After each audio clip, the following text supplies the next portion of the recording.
Just perfect. So good evening and welcome to our webinar hosted by Cloud Security Alliance Romania. Today we embark on a journey through the ever-evolving landscape of cyber threats and will present an overview of resecurity and risk and how companies can use them for threat intelligence. We all know that threat actors operate within an ecosystem that includes the dark and deep web. Understanding their ecosystem is crucial for companies and government and others. When integrating cyber threat intelligence into their cybersecurity strategies, they incorporate insight from the threat actors ecosystem into their defenses. So for our journey, I have the privilege to introduce our distinguished guest speaker, Mr. Sean Loveland. Sean is the Chief Operating Officer at Resecurity, a cybersecurity company that provides intelligence, risk management, and security capabilities for large enterprises and government agencies worldwide. Within over 35 years of experience in technology and cybersecurity, Sean has also originated 15 US and many international patents in diverse areas such as computer security and telephony. Sean conducts proactive threat research and helps customers assess their cyber threat intelligence programs. And he also assists customers in designing customized intelligence services tailored to their unique needs. Before joining Resecurity, Sean oversaw dark web intelligence at Microsoft. So now let's give a warm virtual welcome to Sean Loveland. Sean, over to you. Thank you for the opportunity to present today. So my goal today is to talk about, what is threat intelligence? How can companies benefit from it? And to get to that, we're going to do a brief overview of about the dark web, because everybody tends to define it a little differently. So I'd like to just cover how we define it. And a brief background on Resecurity, which will give you insights into our ability to gather data from the dark web. And then we'll just jump into demonstrating on what can be found in the dark web. And to do that, I'm going to use two of our products, one product called Risk and another product called Context. Traditionally, dark web is defined as websites that are on Tor or .onion domain. And then normally to get access to Tor, you need a special client. But the main thing to think about is the dark web onion is not just used for illegal purposes. It's used for legal and illegal purposes. And even though it's small, it supports a criminal ecosystem, it has a very small percentage of content, less than 1/10 of 1%. Open internet, on the flip side, is anything you can get to with a browser without logging in. That is about 4 to 10% of the content on the internet. And stuff behind logins or private websites are 95% of the content that's available on the internet.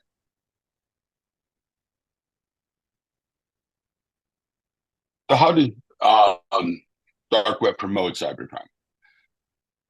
So, think of it as a bazaar where threat actors buy and sell services in order to conduct their attack. Cyber criminals, so they can buy data, they can buy beachheads into companies, they can basically buy services that enable their attack. They can also subscribe to illicit and illegal services, spamming services, malware authors, ODA authors, malware distribution, click fraud, and things like that. But it's also important to note that criminals also buy commercial services. They go buy AWS services or Azure services to host their infrastructure. They use Bitcoin. They use software development tools, just like a normal user would.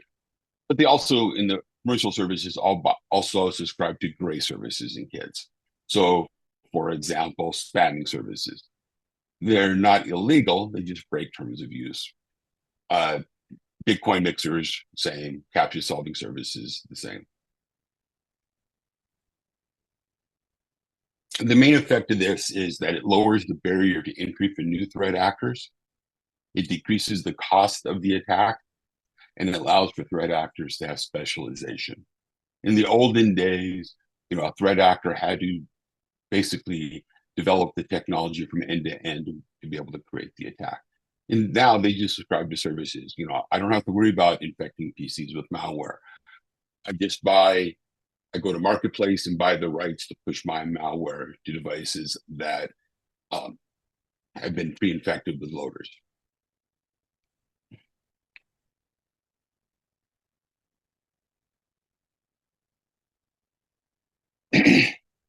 So what is cyber threat intelligence? It gives you the perspective that defenders often cannot see using the security products alone. Most security products, look from inside the firewall out. And it's looking for attacks that can be pattern matched. CTI, on the other hand, is looking from the outside the firewall in, where it's the perspective of the attacker. What do they know about you? What do they have access to about you? What are they doing that maybe be bypassing your security products and processes? Basically, it allows you to detect things that your security products do not detect. At low scale, it can be determined to be a standalone process to help companies improve their defenses or validate the effectiveness of their defenses. But however, as companies mature, they tend to integrate it into their on their normal processes.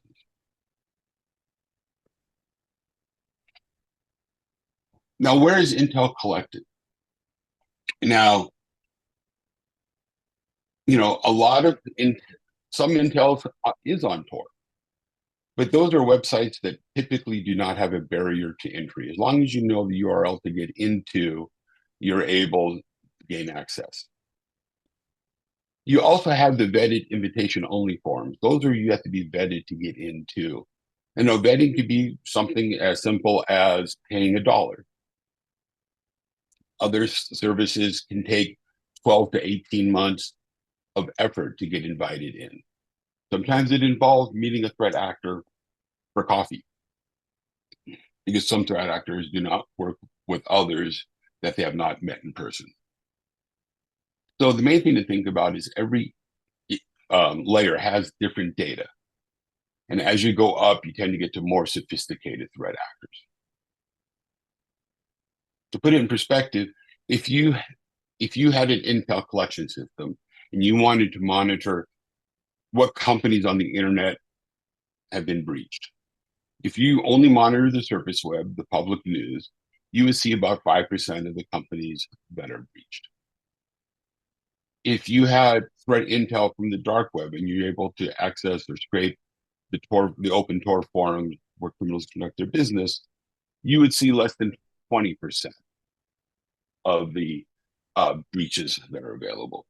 If you're in the invitation-only forums, you will see about 75% of the breaches. That's where criminals, are trading information with other criminals, and they have pretty good trust in their security. Our definition of dark web is all 3 layers. So when we say dark web, we just don't mean Tor. And it is the surface web where criminals conduct their business, the dark web where criminals conduct their business, and the vetted invitation-only forums where the more higher-end threat actors participate.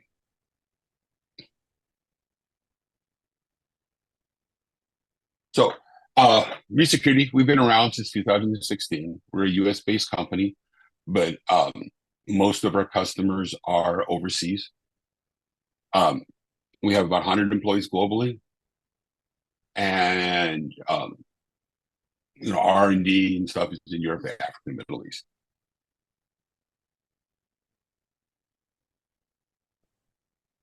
you know, so our data, we are a company that collects our own data. We do not buy data from any other source. We allow our customers to analyze that data to create actual and actionable threat. So the types of services that companies can answer is your company breached? What is the likelihood that you will soon be breached?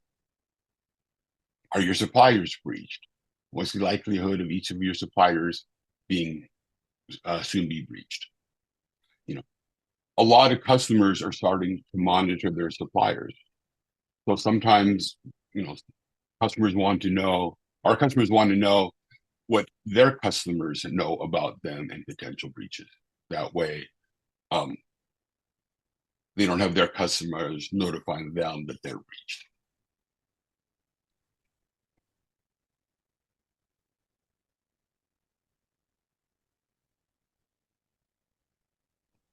So when we collect data, we think of ground operations, offensive operations, and cyber intelligence. But the main thing to think about, able to get the data that we get access to, we have multiple ways, multiple channels to get data. We just do not rely on scraping and providing our customers with just log files of what's in the criminal forms. But we have a network effect.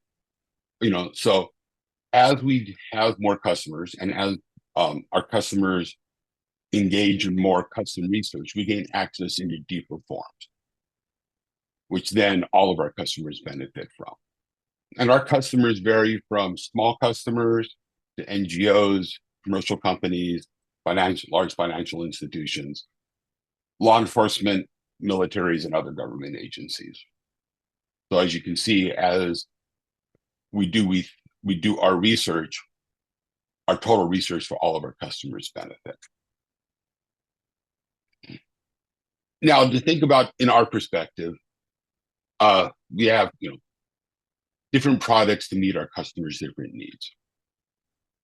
For example, we have Risk, and Risk is a product where a company defines its digital footprint, and then we alert them when things happen. Context is an interface where analysts can do ad hoc queries.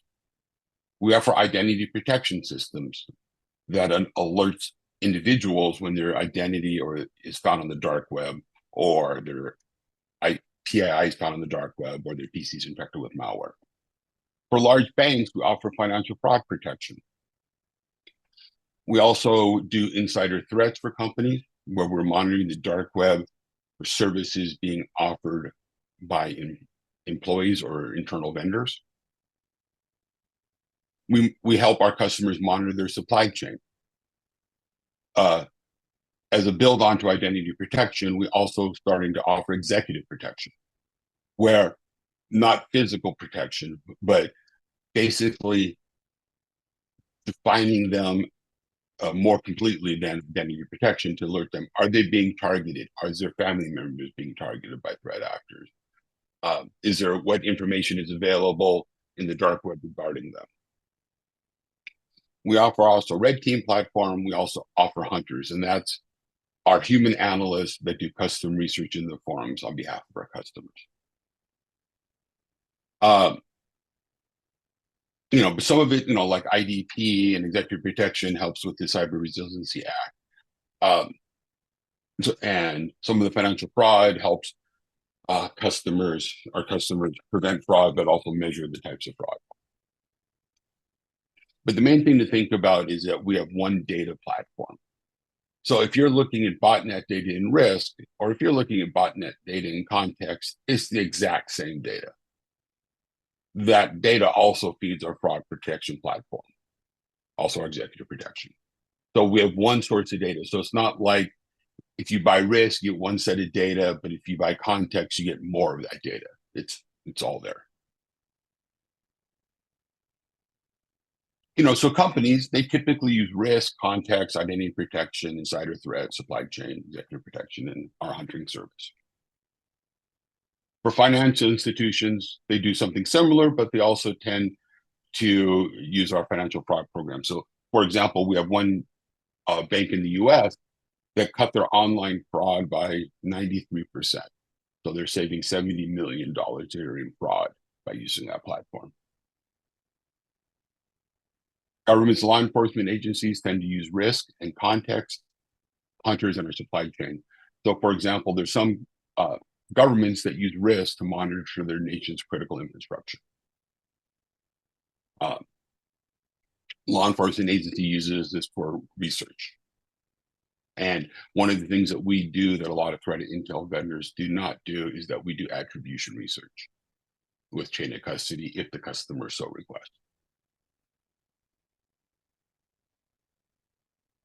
So our customers benefit by our service for a few different ways: anti-piracy, dark web monitoring, merger and acquisitions, to be able to determine, what's the likelihood that the company they're going to buy is being breached, or what's the likelihood, or are companies in their portfolio being breached. But a lot of different products, what we do is work with our customers to find out what will meet their needs and requirements. But what are some of the things that you can actually find on the dark web using our data? So here's a graph of one Fortune 500 company, and I wanted to know how many of their employees' usernames and password pairs do we find on the dark web. And in this case, up until end of last year, we found 73,000. We found 6,200 unique usernames and password pairs in 2022, 2023, which is interesting. But looking at just the data itself is not the full benefit. So if you look at these spikes, those are indications that a line of business used or a service used by a significant number of their employees was breached 30 to 60 days prior to this peak. Now, in this graph, it's summarized by quarter, but we actually have it by the day. The other that you can see is the number of unique username and password pairs showing up on the dark web for this company is an increasing problem over time, which means the company has either they're using high-risk services, or their employees are using their corporate credentials on personal websites that are being breached, or personal services, which means that they need to go back through training. So a lot of customers will use this data in order to determine where should we target our end user training. Now, this data is normally sold in bulk. It's normally sold between a penny to $6.50 per thousand on the dark web. However, initial access brokers will sometimes pick accounts out of the batches that have high intrinsic value, like admin at acme.com, and they'll pull those out and they'll sell them between $1 and $100 each. Now, looking at the same company, this is the number of PCs used by their employees that are infected with malware. Now, we know they're infected with malware because it's in the malware logs. So in this case, we found 8,500 PCs infected with malware, 7,400 in 2022 and 2023. And this is sorted by date of infection. So what you'll see is the security products of this company are quickly becoming less effective, both what's used by their corporation and what's used by their employees and vendors. The other thing you'll notice is in Q3, there was a significant increase, a big trend for an interesting increase. And that is showing that criminals, whatever security products that they use, the criminals have had a breakthrough moment in Q3, and it's continuing to get worse. Now, these PCs, what shows up in these logs normally predates what's sold by initial access brokers by 1 to 2 months. Criminals monitor their inventory using a FIFO model, first in, first out. And it takes them about 1 to 2 months to work through their current inventory before they start using their new inventory. However, we've also seen it as fast as 5 minutes, that a PC is infected with malware, it's put up for sale, somebody buys the rights to that PC and begins to victimize that user of that PC. And we've seen it in as little as 5 minutes. On average, it's 1 to 2 months, but it could be as fast as 5 minutes. Now, these are normally sold by initial access brokers where individual PCs sell between $25 to $10,000 each. Because what they are is they're beachheads into companies in order to breach them. Because I can now log in. So if I buy the right to push my malware to this device, I can push a rat or a proxy, and now I can log in as the user from the user's own machine. So that's why they're so important. And a lot of breaches originate this way.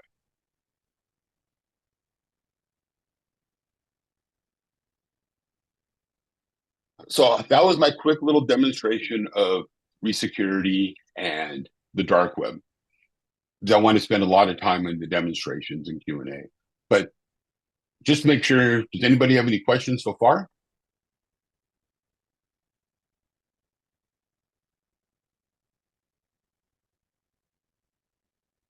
Okay. I will try to break the ice if you allow me. Okay. So just to make sure that we have the same understanding about threat intelligence, generally speaking.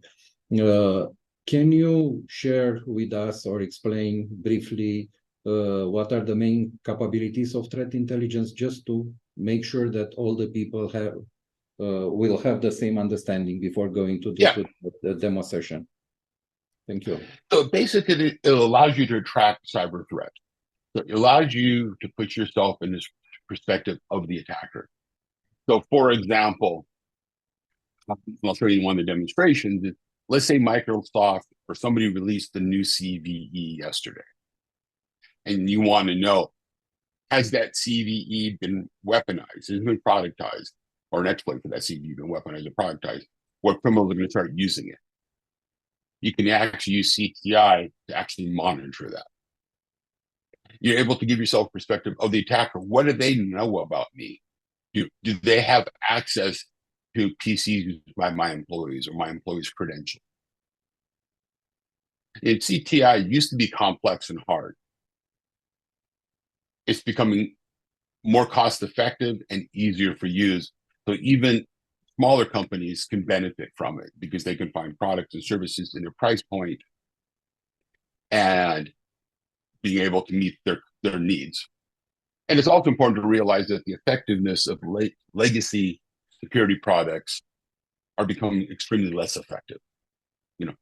I would say of the billions of PCs that we have the botnet records for, nearly 100% of them are running current antivirus at the time the PC was infected. Of the PCs that were infected, when forensics was done on the machine, they were still infected months after infection. So CTI allows you to better understand that and prevent from being victimized.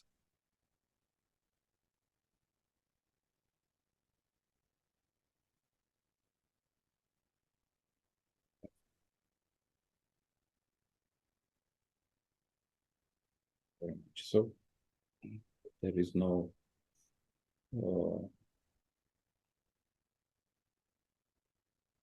Well, let me jump into the demo, and then there'll probably be some questions then. So, what I want to show you is risk and context. So this is risk. This is context. The main thing is, remember, it's the same data on the back end. So we try to be very transparent on what we do and where we collect our data. So yesterday we collected data from over 29,000 sources. 20.3% of it came from Tor. Here's where the other data came from. We have social graphs of 39 million threat actors, realizing less than 0.1% of them are true professional criminals, cyber criminals. And you can do interesting searches. So let's say, for example,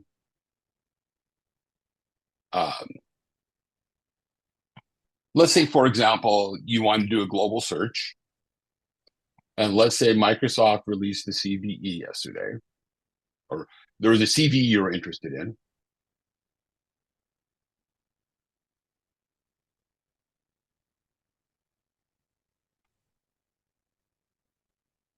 And you can put multiple steps in the query. So for this case, I'm going to go, source is dark web. So I want to see any post on the dark web where that CVE is referenced. Because we all know most victims are not victimized by true O days. They're truly victimized by end days.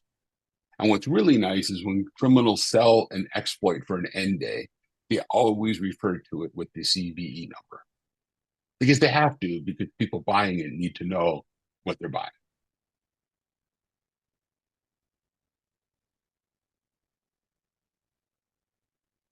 So in this case, let's say that was an interesting one. Now, we say, okay, this is the original screenshot. This is the original language. We translated to English. Now, a lot of companies do that. We happen to think that we have more access to more data, but that's pretty common. But we also say, crack, this threat actor in this forum has made 1,400 posts. Click here to read them all. We know the first date we saw him. We know the last date we saw this threat actor. We also say this threat actor likely has these other profiles in other forums. Now, in this case, it happens to be the same handle, but it doesn't have to be the same alias. They can be different aliases, so we were able to coordinate them.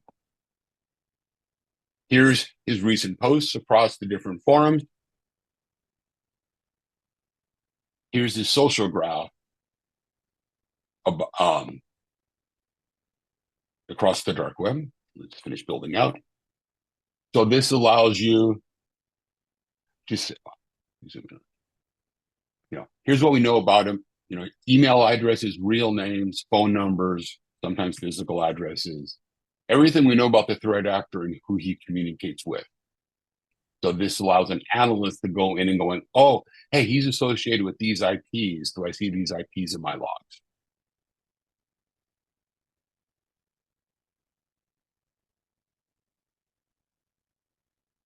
If, let's say, you wanted to look at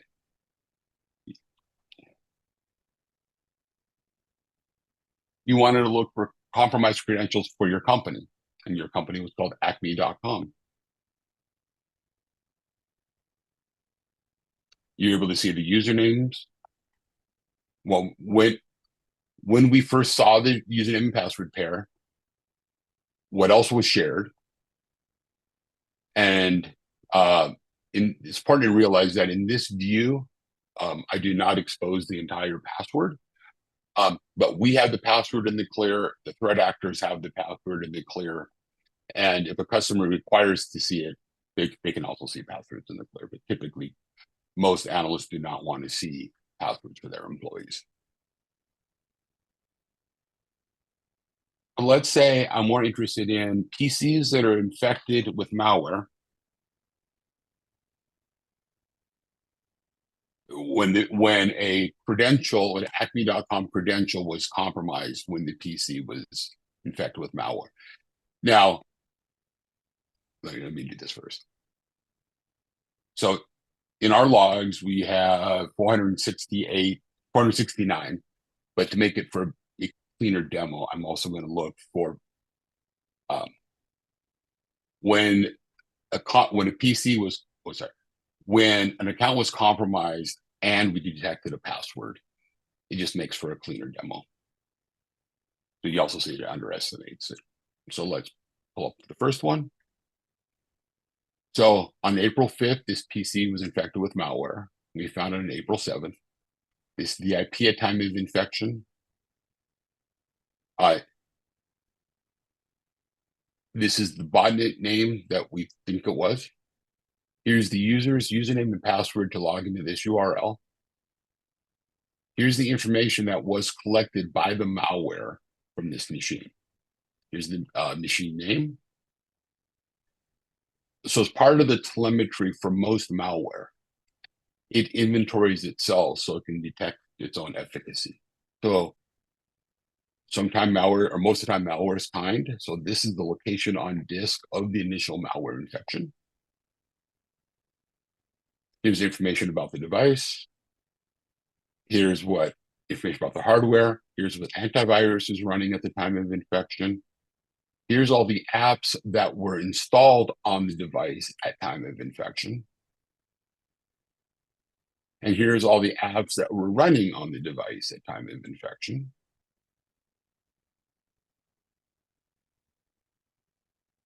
Lots of apps. So if you look through here, my bet you'll see some other high-risk applications. It's typical when employees are infected with malware, and when you look at the PCs that are or the apps that are running on the PC at the time, you will see BitTorrent clients and game cheats. Here's all the files that were exfiltrated on the device at time of infection. All the cookies, security tokens, MFA tokens. Often it does a screenshot of what the victim was doing at time or near time of infection. And then we give the analyst the ability to download these files if they need them for their investigation.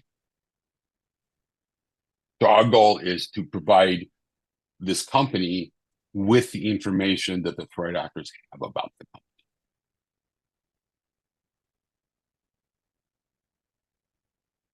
So this here, if this employee still worked for the company, the threat actors can buy the rights to this PC to push their malware to it and log in to this service or any service on that user's device as the victim from the victim's own computer. Let's say you're a bank and you wanted to search on for your bin. Let's just hypothetical. Let's say the bin you're interested in is this bin.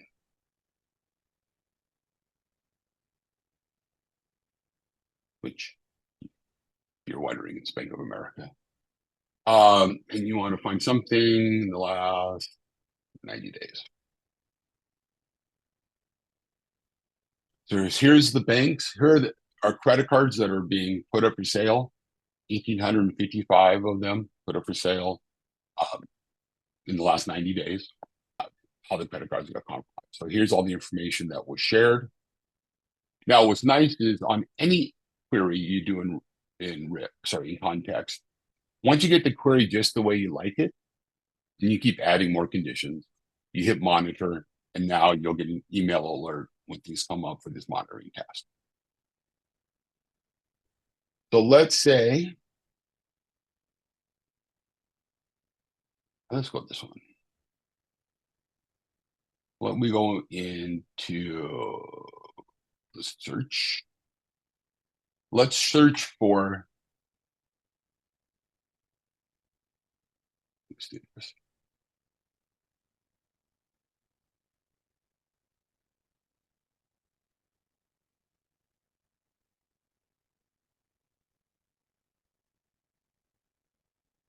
Let's look for PCs with the geolocation of Romania that are at a risk level high, which means they're compromised. So here's the information. We got 1156. And let's just pick the first one.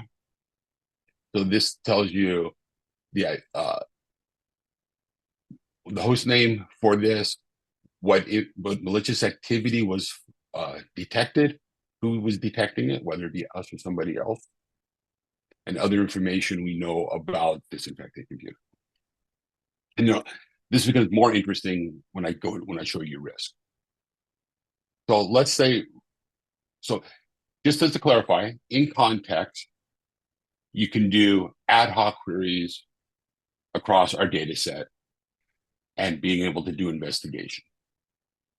We offer three interfaces, GUI, email alerts through monitoring. We also offer an API.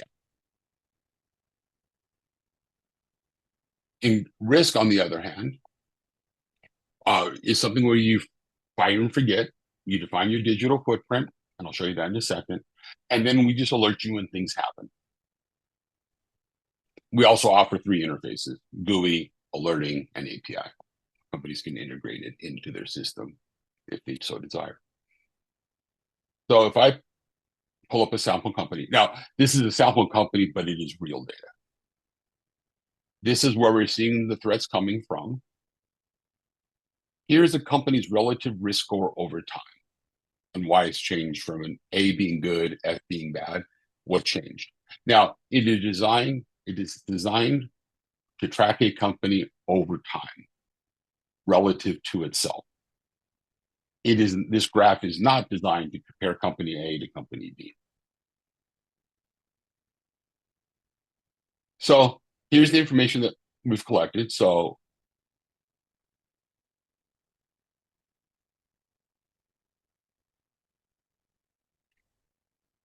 if I go into data breaches, the same information that I saw in context would show up here.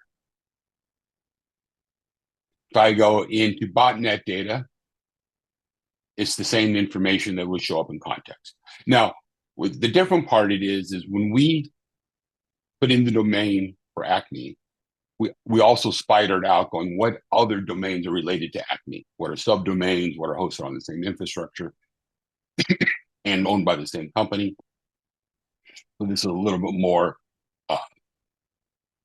robust than what I did in context, but it is the same data. If Acme was a bank,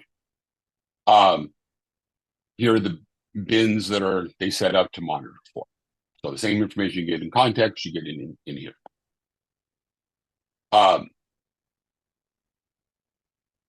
If you're looking at, so we set up different things for dark web posts. Now, IPs are interesting. Remember before we said infected IPs. So in this case, if a PC owned by the organization is detected to be hosting malicious content, we will alert the company that something on their network's been compromised. But the other one is if they put in their egress point of their network and their API interfaces they give to external parties, we will let them know when criminal infrastructure is communicating with their IPs. Now, we may not be able to know exactly what's going on because it might be encrypted. We just know it's not good.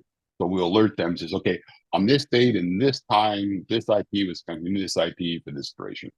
So they can go off and do their investigation.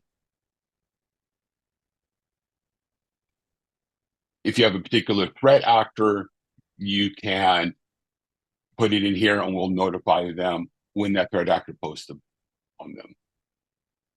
Now, again, same thing, but it just kind of show you that what you can do. You can put in brand names. You can put in domain names, your IP addresses. Email address is not associated with the domains above. So if you have an executive's email address, you can put them in here if you wanted to. If you're monitoring for your internal phone numbers to find out if the criminals post your external phone numbers or employee phone numbers on the dark web. If you have IOCs, you monitor. Again, actor, TTPs. If you're bank, you can put in your bins. If you have executive, if you want to put their names in here, you can. The other thing companies will often do is they'll put code identifiers in. So they'll put snippets or watermarks that they contain that are in their source code to allow, and we will tell them when criminals become aware of their source code because the criminals are sharing it. You don't have to put all your source code in. You put snippets or you put watermarks that you put in your source code. Something unique that we can key off of. You can put TTPs. You can put, if you have a particular naming convention for your PCs, you can put them in here. So all different things that you can search for.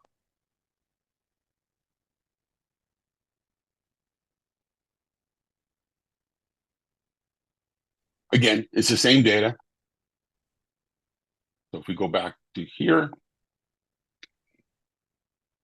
sometimes, CTI is good for what you don't leak. So a lot of companies want to do malware analysis, but not upload the malware to VirusTotal. In this case, we have our own malware sample. So you're able to do malware analysis here without actually having to upload the binaries to another service. If customers so like. We are coming out with our own large language model, so you can ask questions in clear text.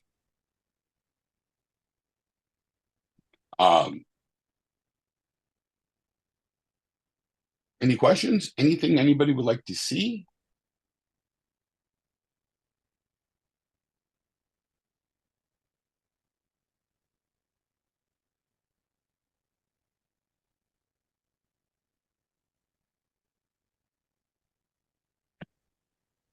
Hi, from my side, the question. It's not necessarily related with the presentation, but it's interesting to find an answer. On your opinion, how can a small or medium-sized organization develop its threat intelligence capabilities with limited resources? I guess there's two parts. One is, what's a priority? The first thing, would be collecting intel and signals from your internal systems. What are the login failures? So there's a lot of telemetry to collect themselves. Now, if you're talking about CTI, trying to collect it externally, if you have no budget, the easiest one is Google News Monitoring. You can put in terms and things like that to be alerted once a day when those events show up on the public internet. Now, those alerts will be as good or as bad as the key terms you put in. So, it could be quite noisy. But also, you're limited to what's on the public internet. If you, again, have no budget, there's some universities and stuff that offer access to a version of Tor, or scrape version of Tor. I would not recommend for analysts who are untrained going into Tor and trying to learn stuff. Two parts is, if you're just going into Tor and mucking around, there's a lot of rip-off artists. So what people telling you without actually buying anything can be highly inaccurate. The other problem with it is there's content on Tor that cannot be unseen, and there is no safe harbor to view. CSAM being an example. So you need a lot of precautions around that. If you have little budget, the risk platform that we have, for small companies or NGOs, we have a very competitive price offer. So that allows you to get all the functionality of risk at a reasonable price.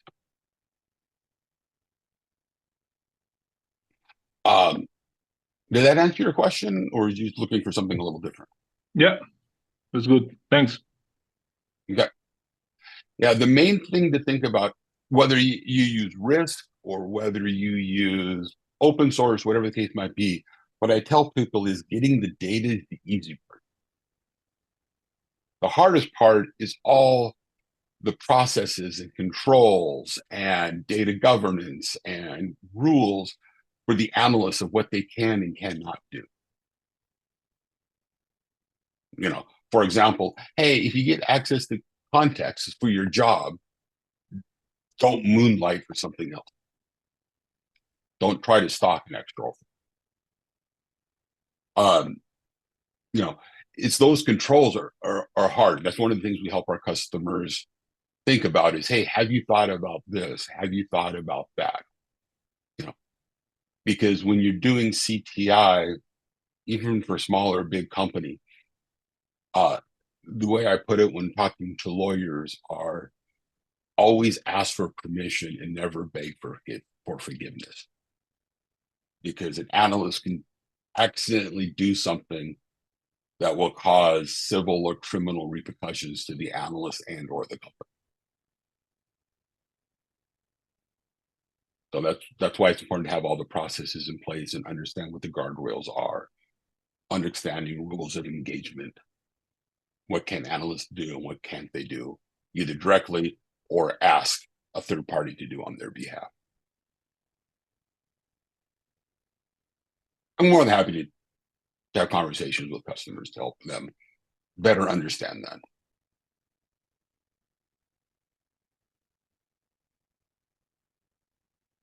Any more questions? Yeah, so actually we are talking about the need, the imperative need of specialized staff able to shape properly the context and correct priorities in order to help the organization to take the appropriate measures, right? Yep. So, some of it is attacking threats. And in my opinion, one of the biggest problems defenders have is they think like defenders. They don't put themselves in the attacker's perspective. Why are the attackers doing it? What's their motivation? What are their capabilities? Do they have a beachhead in my company? And I just don't know it yet. And I'd rather know it before I become victimized by it.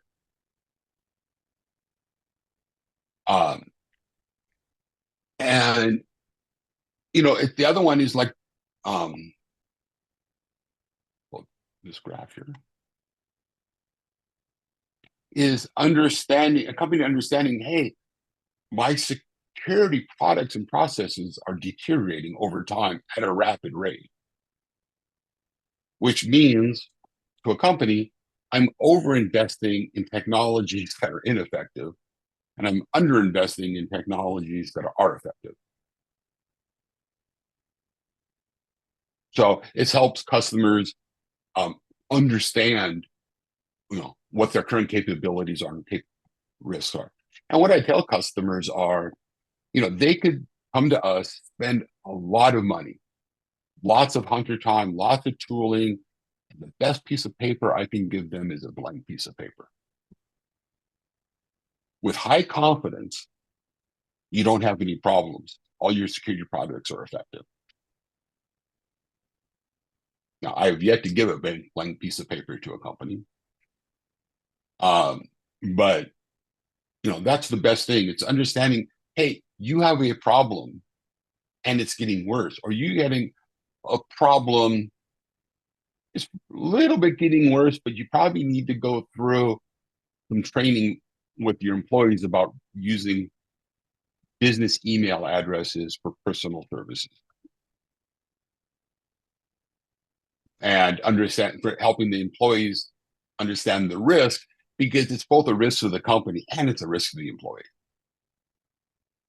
It's helping. Sorry. Go ahead. So, by the way, how important is to understand the digital footprint of the employees and the organization itself? For executive protection, it's very important, because one of the things for executive protection is, what I recommend is that we do not just protect the executive. We protect the executive and their family, especially the family members that live with the executive. Because if I was a threat actor and I wanted to attack a executive, I wouldn't directly attack the executive. I would have tried to attack one of the children and convince them to install a game cheat on their computer or something like that. And now I have a beachhead into the employee's home network. And now I can go monitor shares and I go monitor other things. Or in one case, I can send a malware infected PDF from the son to the dad.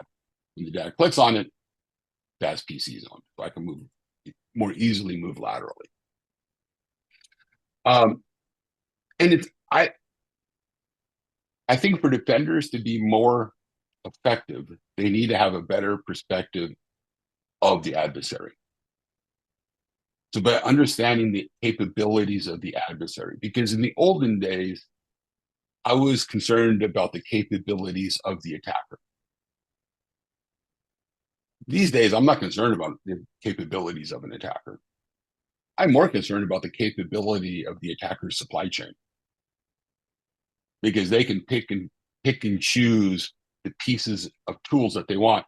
So criminals can move from TTP1 to TTP2 relatively free and near instantaneous. So I'm more interested in going after, why are they attacking me? Or is it an opportunistic attack? Are they attacking me? Do I have a rogue insider? Because I can go at them differently.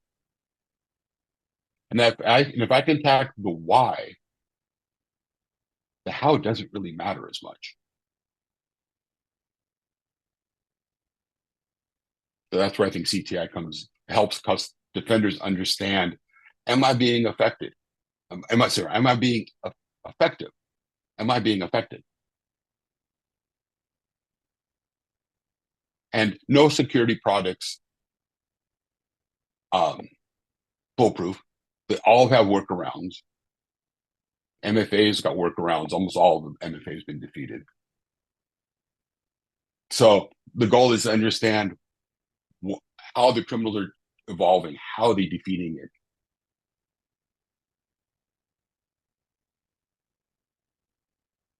And did it answer your question?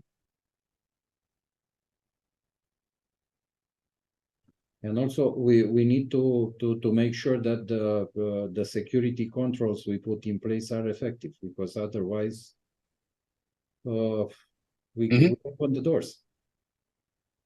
Yes.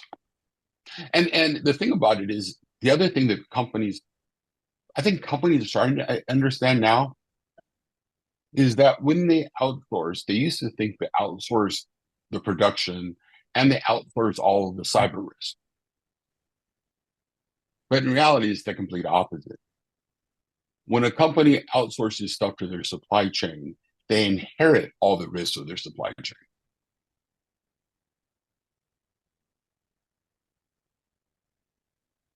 So,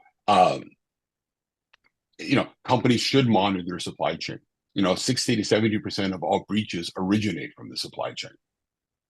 And if you add some technology, it probably goes into the 90s.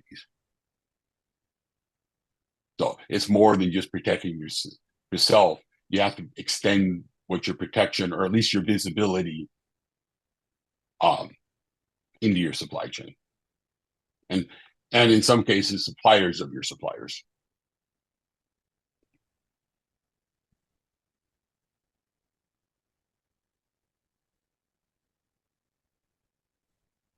And in relation to third parties and supply chain, I have a question here. How have you seen your product being used in practice, in implementation of monitoring supply chain? Do you have the same visibility as for the company? And who does the contacting with the supply chain? Does the client discuss with the vendor and shows them the results, and then goes from there to fix the problems? Yes. So risk, I didn't go too much in risk, but risk is designed to have many tiles. So a lot of companies will say, okay, here's my tile, here's supplier one's tile, supplier two's tile, and they'll extend this on. So you can get near as much visibility about your suppliers as you do yourself. Really, the question is do you have an adequate visibility of your supplier's digital footprint? What we have found, especially in my previous job, is when you monitor your suppliers get put on notice that they're being monitored. They all increase their security posture, because one thing customers hate is one of their suppliers telling them that they're breached. And when we did it, it was not adversarial. It was just, hey, you're breached. bad things happen. It's, hey, you breached. Let us help you. Let us help you understand what's going on. Let us help you get your posture. So for example, there was one instance where a company was breached, and through our hunters, we found out more information, and the threat actor shared a CSV file, and it was the IP address, username, and password of all 30,000 security cameras in the company. And what we saw was, it was great, 30,000 cameras, they had 8 common passwords. The 8th most common one was the default password for the camera. And everybody else was just simple text. So we also helped educate them going, hey, this is proper password management. Because all your physical security is compromised, or at least the monitoring of your physical security is compromised in that case. So I think when you monitor your supply chain, it's good to be transparent. It's good to say, hey, we're not using this. We're not going to take your information and purposely use it in contract negotiations. We want to be safe. Therefore, we need to help you be safe. So it's really important to have that conversation before the first notification goes out that they're breached. Makes it really odd having the conversation during the first notification. And it's common, in one instance, for one company, we had 15 suppliers. We were monitoring for them. And in 13 months, we sent out 25 breach notifications across the 13 suppliers or 15 suppliers. All of them were breached. So when you start looking at your supply chain, you also need to consider how much of a fire hose do you want to open up, and can you support working with your suppliers? Because you can't just hand them hand grenades all the time. Hey, you breached, go fix it.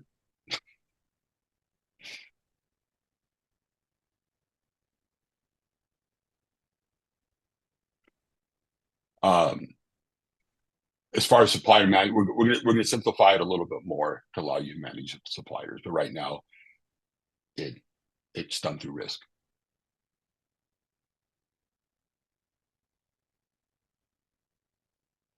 And we have one company looking at us to monitor thousands of their suppliers. So the solution scales from a few to thousands per company.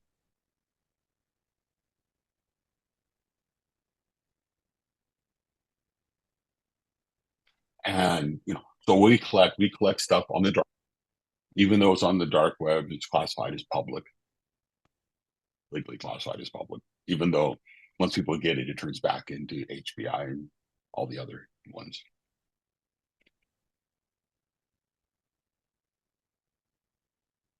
Any other questions?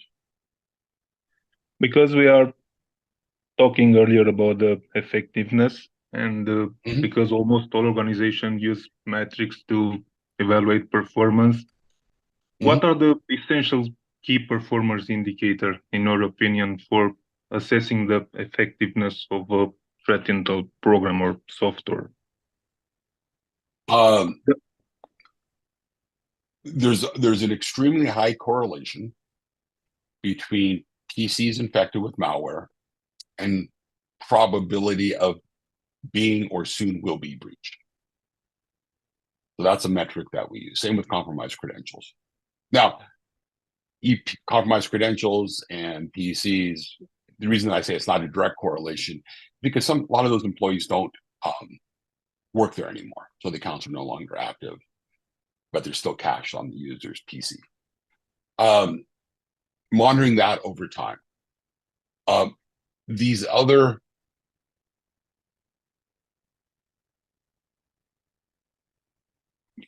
if you're a bank, you're looking at bins, it might be, a company might find there's a high correlation between phishing domains and victimization of their customers. So each customer has to kind of figure out what their own thing is. But the one thing that I'm really feel passionate about is timing. too often companies create metrics. So let's say, for example, they create a metric that says from detection to mitigation has to be less than 2 months. And they got it down to 2 months and they're patting themselves on the back. And what I tell them is it's the wrong metric. They need to go not from detection, but from initial event. So once you know date of infection, they need to do research to find out the date of initial infection, which may be additional malware infection, might be whatever the case might be, and do from that date to mitigation. Because, let's see, I think was there a whiteboard here?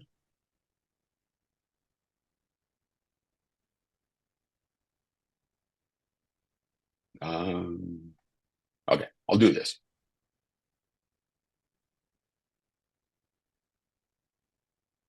So this is a very common attack. You know, what we did, we used to see these attacks. They normally do things like this. What we found was the criminals knew our detections. Came in about there. So what they would do is, let's say this is hour 5 or day 5. So what they would do is at hour 4, day 4, they would roll off to new infrastructure and begin and continue their attack. So that's why, because what happens is when you measure from date of mitigation, from time of detection to mitigation, the criminal may have already known that and may have already had a return on investment as much as they expected. So by going from detection to mitigation, the defender claims success because they got that number under their goal. However, the criminal also claims success because they made all the money they expected to make out of that campaign, and they just rolled off to the next campaign. So you're having a metric where both the defender and the attacker claim success, which is not an effective metric. Defenders need to have metrics that are contradictory to the attacker's success metrics. The other thing, so I started doing this research 12 years ago. And I initially came with the inception that profit was a future predictor, was a predictor of future bad behavior. After about doing the research for about a year, I came to the conclusion I was wrong. Profit is not a direct predictor of future bad behavior. From the criminal's perspective, a much better correlation is the predictable ROI, return on investment. Because criminals are criminals and they want to make the most amount of money with the least amount of effort. So let's say an attack costs $1 and they make $1,000. And the criminal wants to make $1,000. They say, great, I'll do the attack once. But let's say the defenders waved a magic wand and Alton now made the attack $500. Criminals goes, okay, it's $500. I know I'll make $1,000 per attack, so my net is 500. But I want to make $1,000. Great, I'll just run the attack twice because that a predictable ROI. The other thing to think about in your neck of the woods, a long time ago, banks started requiring MFA. And what happened was, bank fraud was doing this. And banks would implement MFA. And they required every bank to do MFA a different way. They didn't prescribe how they did MFA. And so banks submitted MFA, and fraud went way down for about 3 months. And in 3 months, the criminals went, hey, I know how to get around MFA. Sorry, I can design a way around MFA. I know how to do money muling. I know how to social engineer. I know how to get around fraud protections. All I got to do is test MFA. So they could predict the ROI. And every bank had this exact same graph. So banks implemented MFA. at different times over a few years, but they all had the same graph. Banks implement MFA, fraud would drop to near zero, criminals would realize they had a positive ROI, they knew how to invest the money. And it took them 3 months to mitigate the MFA that the bank did. They went to more man in the middle, man in the browser, different techniques. And fraud returned within 3 months as if the bank did nothing and continued its same upward trend. And I saw this talk like 4 times by the certain police department. They always use different bank names. And I took them aside going, okay, I've seen this talk a few times. You always use different bank names, but you all have the same graph. They go, you're right, because every bank had the same graph. Because it wasn't like, oh, I limited MFA, criminals went running from the country. It was like, I knew everything else that's available. I just need to mitigate MFA. So criminals have mitigated nearly every form of MFA in different ways. From tick sheets to tokens to whatever the case might be. No, the man in the middle of the browser, phishing is one of my concerns. Does that answer your question? Yeah, for sure. Thanks for sharing your opinion on this. Okay. Did you like my drawings? Any other questions?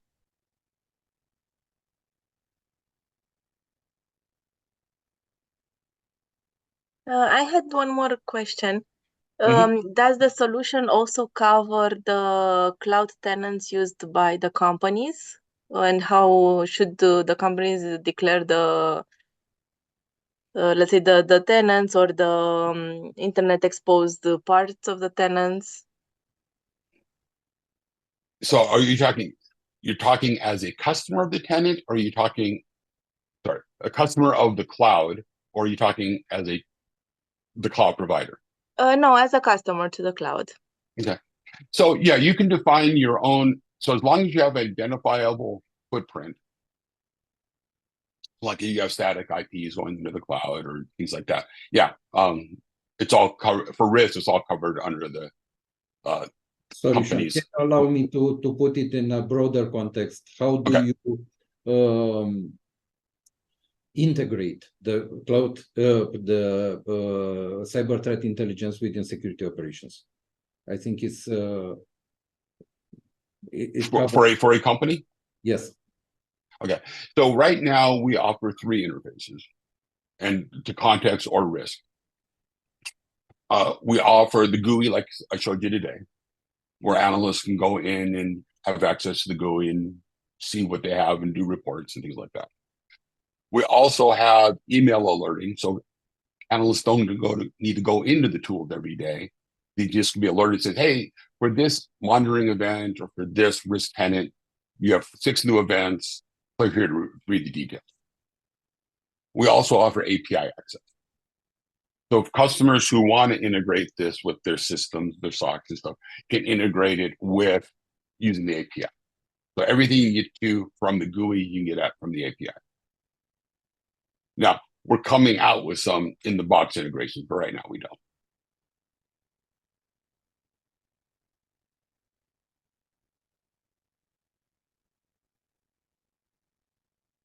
Does that answer your question? Yes, thank you. Okay. So, yeah, I meant this to be a little bit more about CTI than Resecurity, but also to clarify, so between risk and context, there's 2 security pricing models. Context is priced per analyst and their capabilities. Risk, on the other hand, is priced per company. So it classifies by the digital footprint as small, medium, and large. It's not based on number of users. It's not based on what you're monitoring for risk.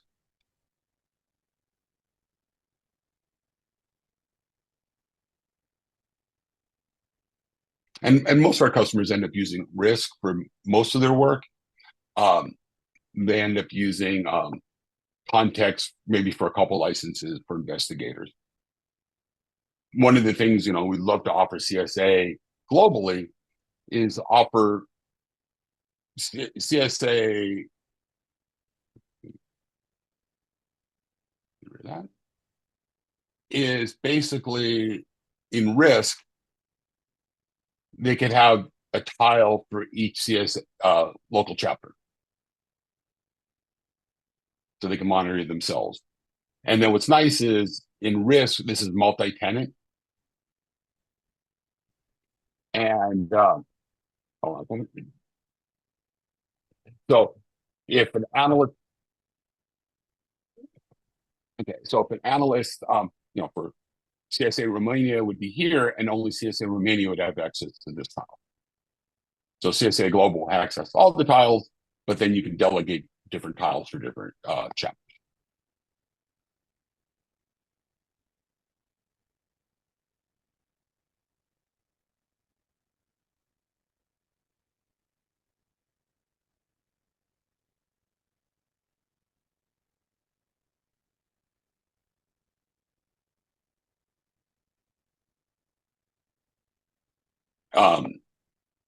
Any more questions?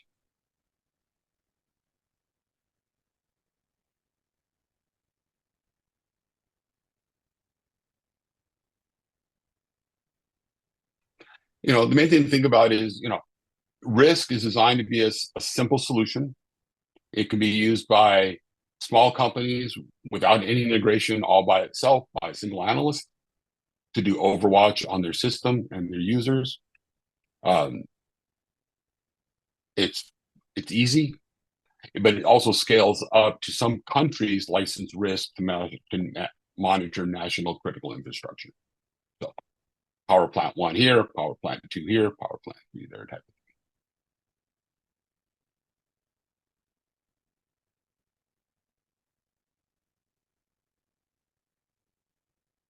So if it's something that's interesting, it should not be doing dark web research on the dark web should not be intimidating. There's pros and cons to different ways of doing things. More than willing to have a private chat with you guys to talk about what your needs are. Well, and we can meet them or not. We don't meet everybody's needs, but it'll at least help you define what your needs are, so you can go find the best solution for yourself.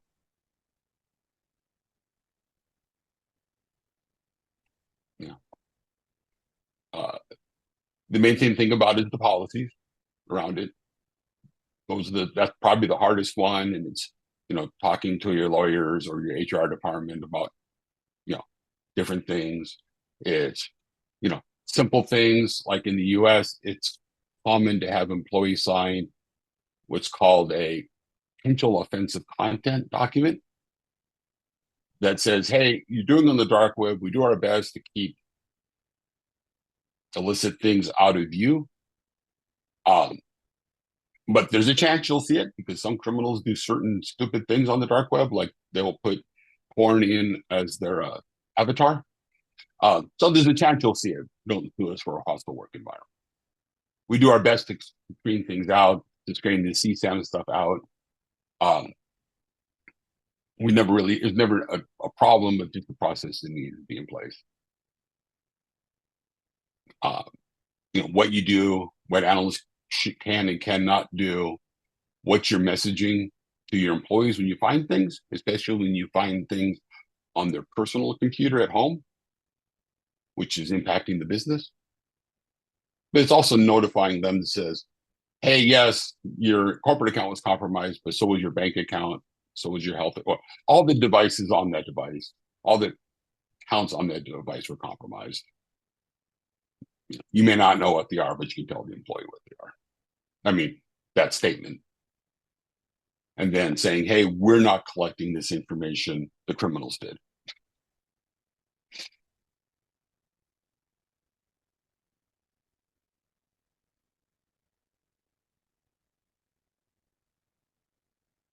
And some companies will use us as a complete managed service where they got, hey, we don't want any of this. We want Resecurity analysts to do this work on our behalf and just send out us the tips when they find it. Not a problem. We can do that too. around policies and processes when it comes to executive protection. We can have a long talk about that, because the question is what's owned by the company and what's owned by, what is discovered is owned by the company, and what's discovered is not the business of the company. So for example, an executive PC is infected with malware, but as part of your investigation, you found out they're searching job posting sites for a new job. Did you tell the company about that, or only the employee that, hey, these accounts were compromised, but not infer what they were doing?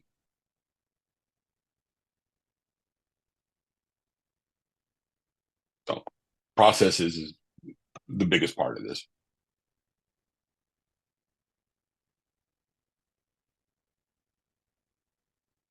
Okay.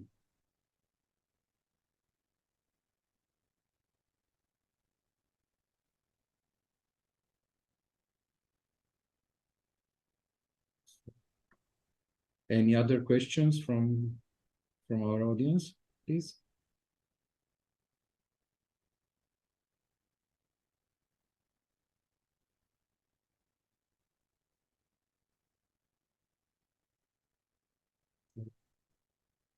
Then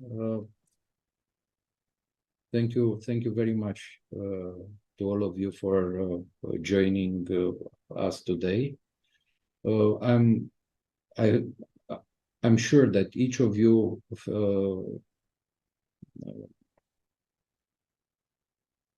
found available information in everything Sean presented. Sean, thank you very much for your time and everything you shared, for all the knowledge you shared with us. And I hope to see all of you in our next webinar of Cloud Security Alliance Romania. Thank you very much. Goodbye.